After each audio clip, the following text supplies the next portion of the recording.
Você já ouviu falar sobre as 6 fases da fé?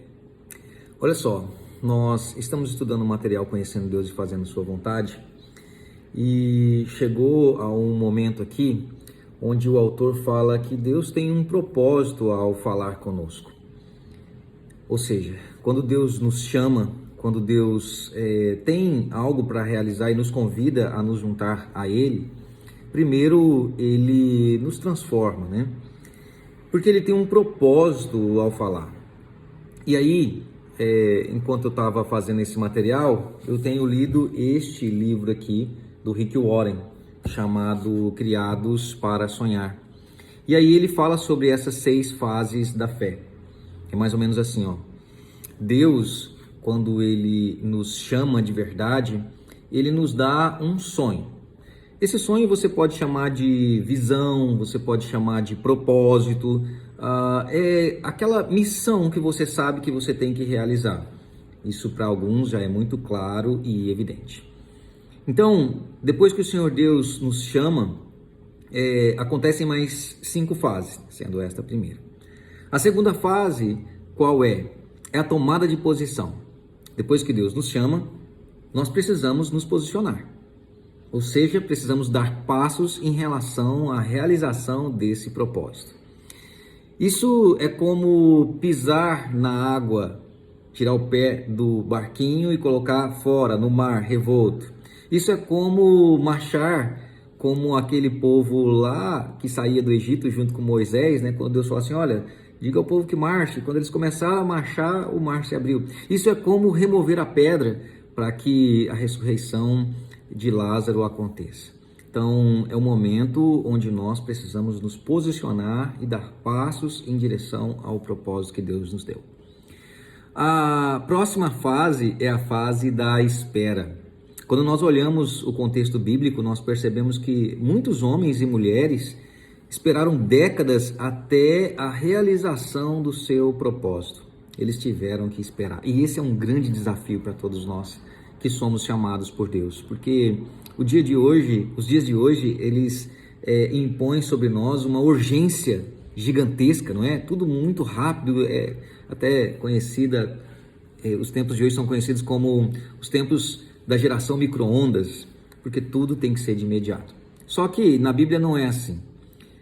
Nas coisas de Deus não é assim. Deus muitas vezes nos faz esperar para tratar o nosso caráter. Enquanto nós esperamos, vem as dificuldades. Ou seja, primeira fase, Deus nos chama. Segunda fase, precisamos tomar posição. Terceira fase, nós esperamos. Quarta fase, vem as dificuldades. E aqui, queridos, é onde os gigantes se levantam.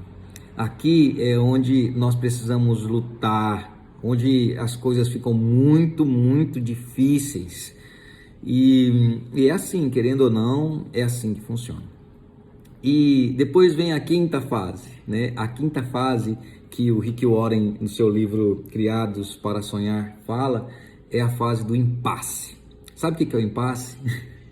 É quando a espera e quando as lutas tomam proporções insuportáveis. É isso mesmo. É quando as dificuldades se tornam tão grandes que a gente pensa que não vai mais dar conta. O impasse é o limiar do impossível. É quando você realmente para e pensa, eu acho que eu estava enganado. Eu acho que o caminho não deve ser esse não, porque não dá mais. Todas as possibilidades, humanamente falando, falham e não dá mais para ir para frente. Esse é o impasse. Por quê?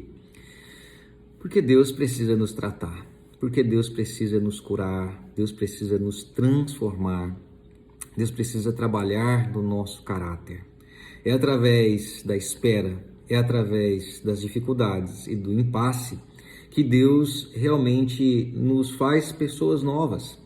Como assim? Ora, se você era uma pessoa covarde, não é? Se você era uma pessoa preguiçosa, se você era uma pessoa arrogante, se você era uma pessoa pretensiosa, ambiciosa, que desejava mais as coisas humanas do que as coisas de Deus, esse é o momento onde Deus ele te transforma em alguém que ele planejou para que você fosse. Eu sei que é difícil a gente compreender isso, eu sei que é muito difícil a gente aceitar isso, mas esta é uma realidade quando nós observamos os homens e as mulheres que estão na palavra de Deus. O material Conhecendo Deus e Fazendo Sua Vontade, ele diz assim que nada é mais patético do que um líder com uma grande missão, com um grande chamado, mas com um caráter fraco. E ele também ele nos revela as razões pelas quais Deus nos faz passar por essas fases terríveis. Por quê? Porque ao nos tratar, Deus, ele prepara não somente a nós. Isso não vai ser um benefício somente para mim ou para você, mas para todas as pessoas ao nosso redor. Olha só o que ele escreve aqui. É para o próprio bem daqueles que É para o próprio bem daquele que foi chamado que Deus leva tempo para prepará-lo? Não é apenas por você, mas também por todas as pessoas que ele quer alcançar por seu intermédio. Por causa delas, você deve ter o tipo de relacionamento com Deus de que estamos tratando, um caráter aprovado. Assim, quando separá-lo para alguma tarefa, ele realizará tudo o que quiser na vida das pessoas que você quer alcançar. Então, queridos, a razão pela qual quando nós estamos num propósito de Deus, quando temos a certeza que fomos chamados por Deus e as coisas se tornam tão difíceis ou praticamente impossíveis, é porque Ele quer nos tratar, visando o bem de todas aquelas pessoas que Ele quer alcançar através de nós. É isso mesmo. Ora, faltou uma fase, né? Então, a sexta fase, ou seja, depois que tudo parece impossível, vem o livramento. Vem a provisão de Deus, vem o milagre. É esse o momento em que o mar se abre, esse é o momento em que você caminha sobre as águas, esse é o momento que a ressurreição das pessoas mais importantes acontecem. É esse o momento onde Deus opera. E aí, o milagre é dele, a glória é dele, sabe? Tudo volta para ele com honra e glória. Do contrário, se fosse possível para nós, humanamente falando, se não passássemos pelos impasses, talvez seríamos tentados a usurpar essa glória, né? A tomar para nós essa honra, né? Da realização das coisas que só Deus pode realizar. Então é isso, queridos. Senhor Deus te abençoe. Até mais.